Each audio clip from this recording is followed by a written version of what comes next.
Today's guests are a true example of how passion, timing, and community can turn a dream into something powerful.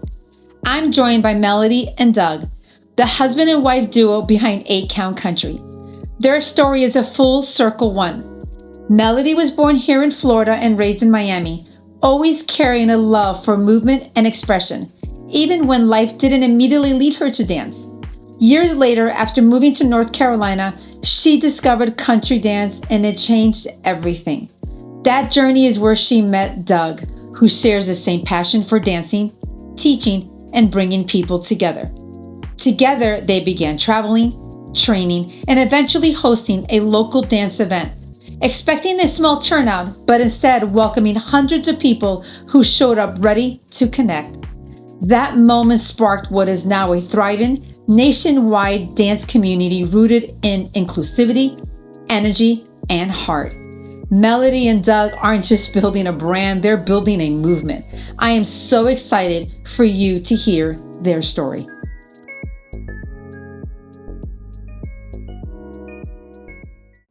Melody, Doug, welcome to Miami, but more importantly, welcome to Candid with Claudia. Hey, we're here. Let's go. But you know, this is like a truly special mini episode we're doing highlighting you guys, because how blessed am I that you both are from Miami. You both are born in Florida, correction. We Born in were, Florida. yeah. And now you were flown out here to do an event. And like you guys are building a dream that you didn't even know you were building. It's crazy. It's like unreal. We're here. Tell me and about we can't that. believe it. It just goes to show that you never really know what you're being prepared for, and that dreams can become realities without you even knowing that you wanted this to be a dream. But you did all the work. Now, Doug, you not only were born here, but you left here. And how has that impacted you? Because that has changed you professionally, creatively, and entrepreneurship. You're entering a whole other arena. How does that feel? How does that feel to come back here and celebrate what you guys have built? Yeah, it's just full circle.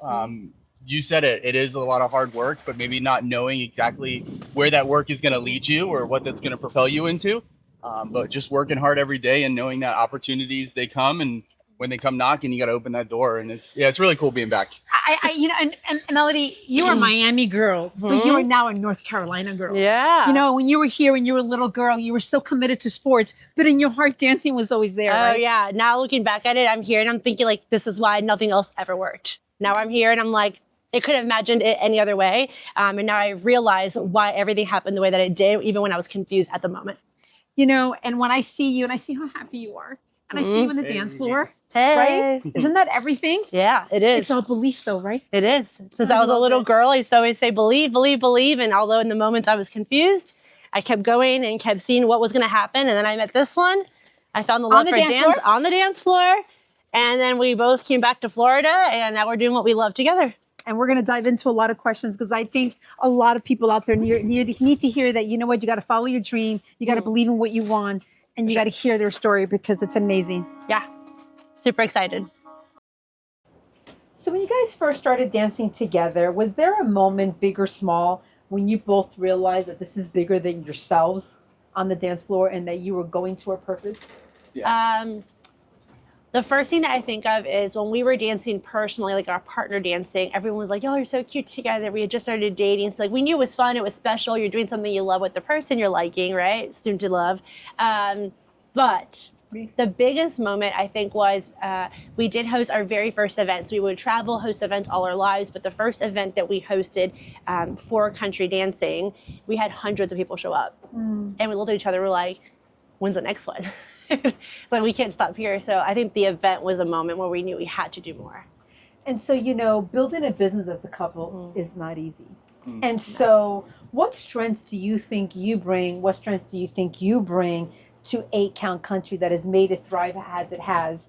And where do you think you guys have learned together as a couple? Well, my strengths, no, I'm just kidding. What I really loved actually on our first date, we talked about it. He had just moved to Raleigh and he got a job in sales. So I knew that he was in sales, and I jokingly told him, I was like, well, if this doesn't work out, you know, I would buy from you. Like, you're just so good. He was just really loving, and I loved being around him.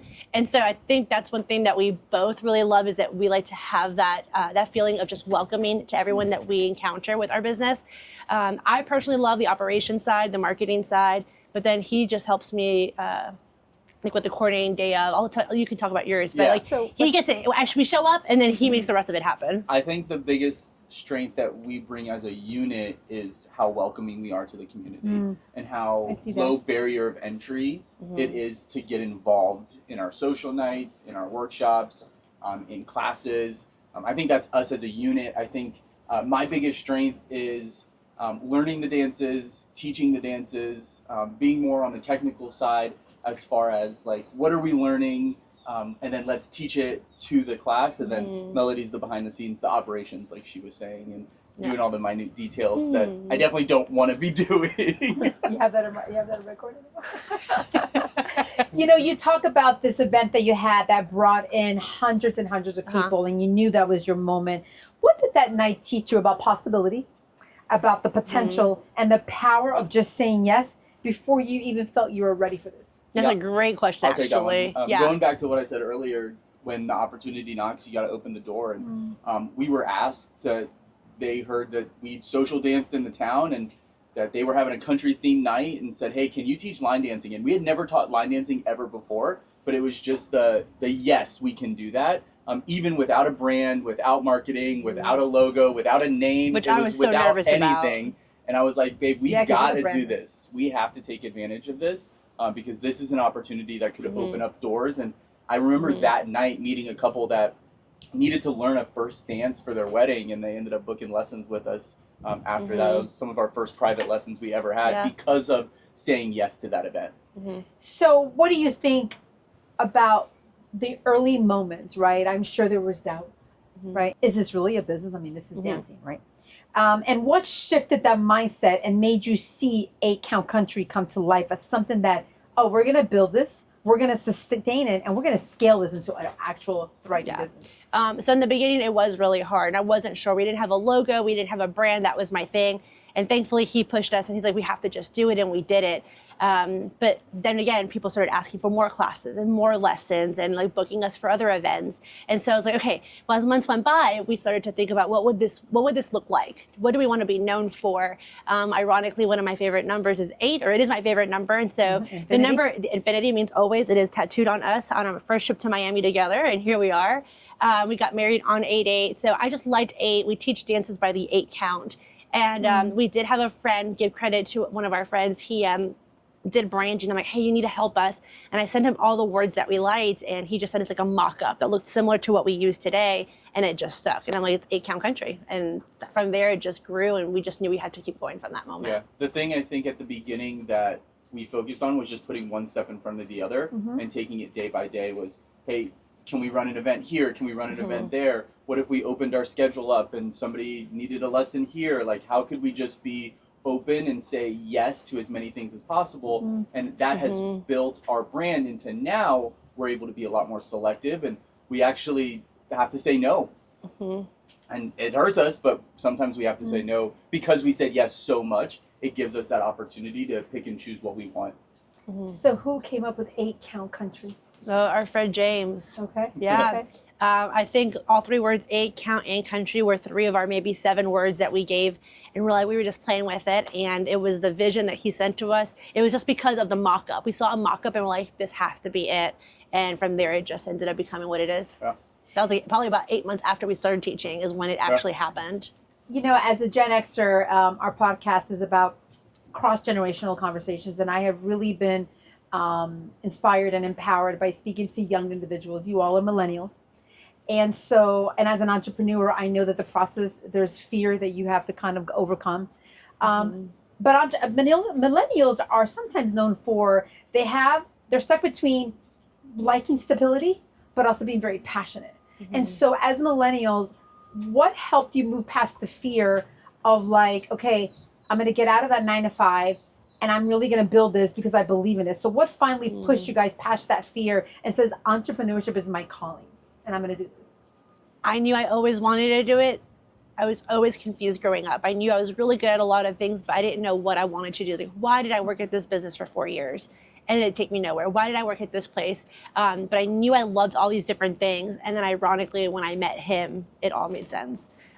he pushed me like, no, we have to do it. No, we can do it. No, we will do it. You want to do that? We'll make it happen. And so meeting him just pushed us. So I don't know what your perspective was on that. But. Yeah, since college, I've never been a 9-to-5 guy. I've been in sales for, I guess, almost 20 years now. And so, wow, that's weird to say. But yeah, I've always just been used to working in the evenings, working daytimes, working weekends, and having a schedule that you're willing to bend to fit other people's needs.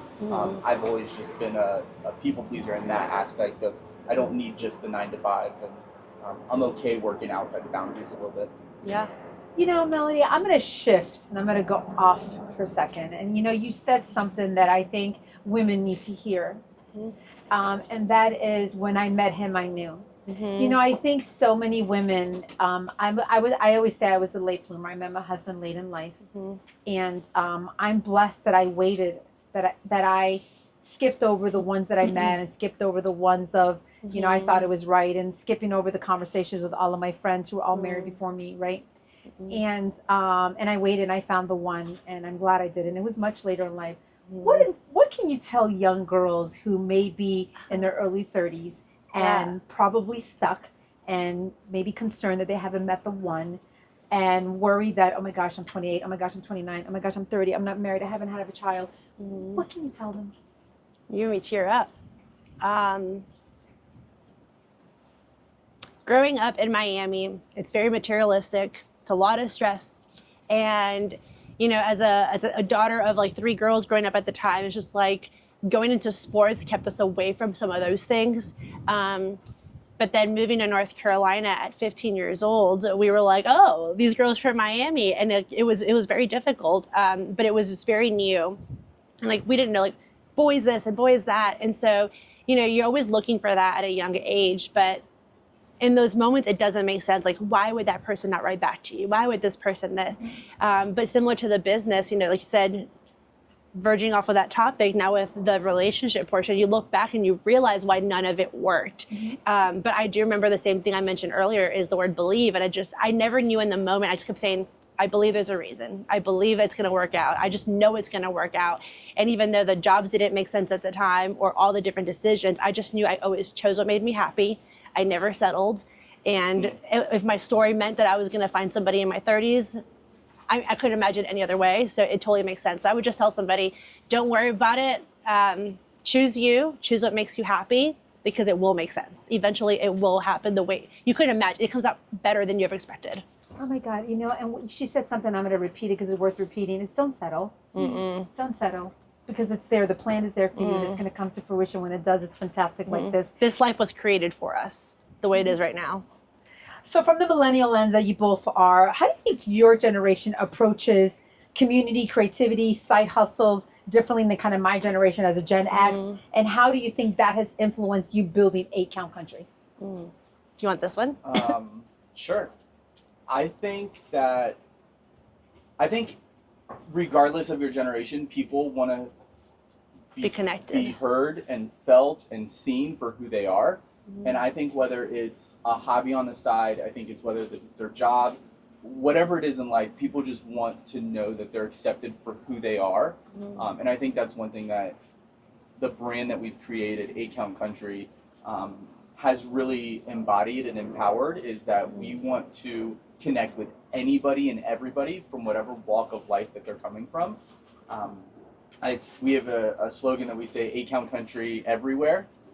It's in a song, instead of I see country everywhere, it's 8 Count Country everywhere, because that's really what we empower and really what we kind of stand on is we're community leaders. We aren't the best dancers. We're not the best marketers. We're not the best at X, Y, and Z. But what we're really good at is building a community and making people feel loved and heard and seen when they're with us. I think that also goes a little bit to like the business side of things, is when you're saying like building a reality out of all your possibilities, is if you focus on who you are, you can create any reality if you just focus on who you are, because there's so many potential opportunities. So us focusing on who we were is what created what we are today. You say dance is for everyone. Even you.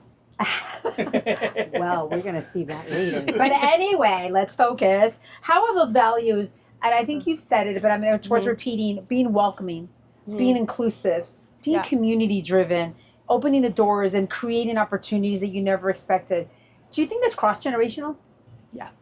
Have you seen that? You guys work with Gen Alpha, Gen Zs, Oh yeah. Boomers. Have you seen this cross generational that all generations are welcoming to that dance community? Dance is scary. Dance, no matter what you're doing, dance is.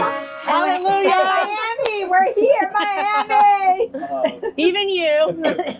No, but just expressing yourself through movement is very scary and nerve-wracking. And just the welcoming, not just Melody and I, but everybody in our community that comes to our social nights or comes to our workshops or comes to our classes, they're welcoming to all generations. I mean, we have teens that come dance with us all the way up to people probably in their 60s, 70s that come dance with us. And they dance with each other. And they dance and with they're each best other. friends, yeah. And then they hang out with each other at the restaurant after the dance event. Love it. Yeah. What will you tell someone who has never danced, wants to learn to dance, but is so embarrassed and scared to get on that dance floor? That was me. Everybody starts somewhere. Love that. Yeah. Okay. Everybody starts somewhere. Yeah. So if you've not danced before, not only should you call A-Count Country, but you should just take the first step and get on the dance floor. One more question. What challenge has forced you to level up? Do what? What challenge has forced you to level up? Same thing as for you. Think about it. I think I've always chosen to see things in a positive way. And so like when I see events or lessons or like experiences, when I see a dancer experience something at a different environment that I didn't put together, I think like, how can I have made them feel more welcomed? Or how can I have explained that better to them? So it makes seeing those experiences helps me be a better instructor, a better leader, a better friend, a better dancer. So my experiences as a dancer and going to other events has taught me like how I could do things for my community and help them grow. What about you? I think the biggest challenge that I've had to overcome is learning how to dance. I think we're really good on the business side, but we're not the best dancers. And so becoming a student has been probably the biggest challenge, and taking classes and workshops and investing in my own skill set because the community is only going to be as good as either the people you bring in to teach them or the people that are teaching them, the leaders. And so going back to the basics and actually learning, because I didn't start dancing until I was in my 30s. And so that's been the biggest struggle. Yeah, you have to master your craft. Yeah. That's a better answer for sure. We are back. Candid with Claudia, Melody, and Doug. You guys ready? We're ready. All right. You need a sip of anything? Maybe. In our world, we say 5, 6, 7, 8. There Wait, you go. do it again. 5, 6, 7, 8. Hey. I guess I don't get champagne. Water. Wow. All right, guys. So you know what's so great about getting a little older is we get to really think back, and we think, what would we tell little Melody and little Doug about purpose, about living, about timing, and the way dreams unfold across all your seasons? That's crazy. We're all created so differently, of course, and I think all of our chapters, all in itself, are different experiences. Our childhoods are all different. Our teens, right? Our adulthood can be split up into so many different other chapters and seasons. And we're always confused. When you're little, you look up to your parents and you're like, they know better. And we grew up and we're like, we have no idea what we're doing. And so it's really cool that when you become at that age and you do reflect every season of your life, you do realize how it's going to be okay. You still don't know. You're still growing. I think the important part is always just making sure, like I said earlier, choose yourself and be happy. But even in those chapters when you are so confused, the most beautiful thing is the reflection, sitting here with us together and realizing that it's just all happened the way it was supposed to be. And that we made it. And we're doing did really it. awesome. We freaking did it. What about you? What would you tell little Doug? I think the first thing I'd tell him is we made it to our 30s. And look who you met. And look at the smoking hot wife that you got. That's what I would say first and foremost. Because it was a little scary. I didn't know. No, but that's the first thing I would say. And hopefully, God willing, life is still more than half in front of me. And so there's still a lot more to look forward to. I think the biggest thing I would encourage little Doug about is that we don't know in the moment whether what's happening to us is good or bad. So don't judge the moment, because who knows what trajectory that event is going to put you on moving forward. We just posted something, and that was, allow yourself to be present in the moment. Allow yourself to feel, and then be open to whatever is happening in front of you, because you don't know where it's going to take you. Yeah, I have a quote on my phone that says, "Don't judge the moment. Good question mark, bad question mark. Who knows?" Absolutely. Yeah. You know what I was just sitting here thinking? Isn't it interesting? I mean, I'm sure you guys have already talked about this and thought about it. You both were born in Miami-Dade County, but you both left to North Carolina to meet each other. Yeah. Yeah, it all makes sense now. Even the moments like Doug was saying, the big question mark, like don't judge the moment either. Relationship-wise specifically, you think like, how did that? Why did I deserve that? Like, why did that happen to me? Like, why didn't that work? And we just spend so much time so upset and so hurt. And like, feelings are very valid. Feelings are very important to feel. But when you think about it, like the heartbreaks and the things that the opportunities, the jobs you didn't get, or the paths that didn't really fully process, is like you realize now that that's why, and you wouldn't have it any other way. You have to go through those to be here today. for sure. And yeah, I would tell Doug you're gonna marry into a Latin family, and it's gonna be awesome. So. And is the best, baby. You tried to get away from it, but you couldn't. Here we are, baby, cafecitos and all. Croquetas and cafecitos. That's the first thing we did off the airplane, cafecitos and croquetas. For him, not even for me. When you all take a look at your journey, I believe, from how I know you all, it's about inspiring the next generation. For sure. So Yeah. whether it's kids, teens, or adults who think it's too late to start something new, how do you hope your amazing journey can inspire that generation? Yeah, I'll take this one. I think we said it earlier, is that you're never too old to try something new, and everybody starts somewhere. So whether it's your first time taking a dance class, or whether it's your first time going to a marketing event, or whatever it is, that hobby that you're scared to do, everybody has been in your shoes at one point. So it's never too late to For sure. to take that first step forward. And that just ties right into dance, because we literally are stepping. So it's like, hey, let's take these steps together. And it's just a note to like the people that are more intermediate or advanced or more seasoned in that craft. Remember your first steps that you took, and be encouraging to the new ones that are coming. Yeah. And on that note, read my shirt. What does it say? It's never too late to do what you love. Hey, It isn't. let's go. As a little girl, I remember one thing I used to always say was, I was pretty brilliant at my age, I thought. I was like, I'm so in love with my life. It's so great. I'm so blessed. I said, I never regret anything. I always said I never regretted anything, even at a young age. But then I always said, except dancing. Growing up, I used to say, I just regret not dancing. And then I would say, but I can't regret it because it's never too late. Never. And I always kept saying, but it's never too late. And so it's ironic. That's the one thing as a little girl I always said I would regret if I never did. And I finally did it in my 30s. You talked about being a Miami Heat dancer when you were younger. Oh, man. That life wasn't for me, though. It's okay. I'll let you guys have that one. The country life's for me. We touched on a little, but how symbolic, coming back to Miami, right? Coming back to Florida. Yeah. What message do you hope your homecoming sends to people who have dreams, but believe the dream may have already been closed? And you know what? Let me tell you, I know this sounds like a repetitive question, but to me, it's worth repeating. Sure. Because in this show, in this podcast, one of the reasons it came to life is because I love bringing people on who do the work that you guys do and make the possibility a reality. And if we can just change one person listening to us today to get off your butt, get on the dance floor, get whatever it is that you have not done to make your possibility a reality, and then we've done something powerful here. So what does it mean? What message do you guys want to leave this homecoming to both of you? Now you come here married. You were flown here to do an event. Yeah. You stopped in to do a quick little podcast. Crazy. What does this all mean, and what message do you want to tell someone who maybe is afraid to take the step because they think they're too old or they don't know enough or whatever it is? Yeah, I think it's like beating a dead horse, but just, you never know. And I think we talked about full circle. That circle for some people is really, really tiny. It happens in one season. It happens in a year. It happens in a decade. I think for us, it took 3 decades for that circle to close, at least for me, to come back to Florida. And so don't judge that moment, because you never know how big that circle is going to be and what that path along that circle is going to look like. But sitting here in Florida, it's pretty surreal.